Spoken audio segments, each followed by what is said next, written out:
Sir మీరు ఇంతకుముందు చెప్పినట్లు గుండెపోటు వచ్చిన తర్వాత మామూలుగా హాస్పిటల్కి వచ్చిన తర్వాత ఈ బైపాస్ సర్జరీ కానీ స్టంట్ కానీ వేసుకుంటూ ఉంటారు. అలాంటి వాళ్ళు తర్వాత మళ్ళీ ఫ్యూచర్లో ఈ గుండెపోటు అనేది మళ్ళీ రాకుండా ఉండాలంటే వాళ్ళు ఎలాంటి జాగ్రత్తలు తీసుకోవాలి అసలు? ఒకసారి యాంజియోప్లాస్టీ అయినా స్టంట్ వేసినా లేకపోతే బైపాస్ సర్జరీ చేసినా మానవుడు సహజంగా బయాలజికల్ టిష్యూ కణాలు ఉంటాయి, సెల్స్ ఉంటాయి. అవి ఎప్పుడూ డీజనరేట్ అవుతూ ఉంటాయి. అది మానవ సహజం.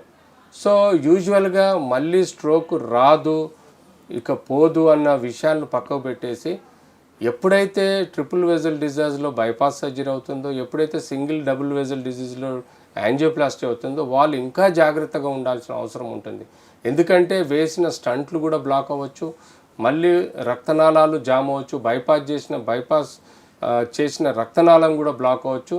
సో వాటికి తీసుకోవాల్సిన జాగ్రత్తలు, సిగరెట్ అన్నది ముట్టుకోకూడదు, ఆల్కహాల్ కూడా దాని లిమిటేషన్ ఉంటుంది, అది కూడా మితిగా తీసుకున్న, ఫ్యాట్ ఫుడ్ ఎక్కువగా తీసుకున్న లేకపోతే కార్బోహైడ్రేట్ ఫుడ్ ఎక్కువ తీసుకున్న దీనివల్ల కూడా మనకు మళ్ళీ వచ్చే ప్రమాదం ఉంటుంది.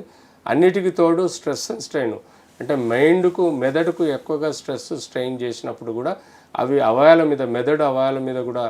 మెదడు నరాల మీద కూడా ఎఫెక్ట్ అయ్యి తద్వారా కొన్ని సిగ్నల్స్ బాడీలోని ఇంపార్టెంట్ అవయవాలంటే గుండె, ఊపిరితిత్తుల మీద పడుతుంది. కాబట్టి వాటి నరాలు కూడా నొక్కుకుపోయినప్పుడు heart attack, lung attack, brain stroke రావచ్చు. కాబట్టి ఇలాంటి బైపాస్ సర్జరీ అయినా యాంజియోప్లాస్టీ అయినా వాళ్ళు ఇంకా జాగ్రత్తగా ఉండి రెగ్యులర్గా చెకప్ చేయించుకుంటూ రెగ్యులర్గా మందులు వాడుకుంటూ వాళ్ళు కాపాడాల్సిన అవసరం ఇంకా ఎక్కువగా ఉంటుంది. Like and subscribe eagle health and beauty.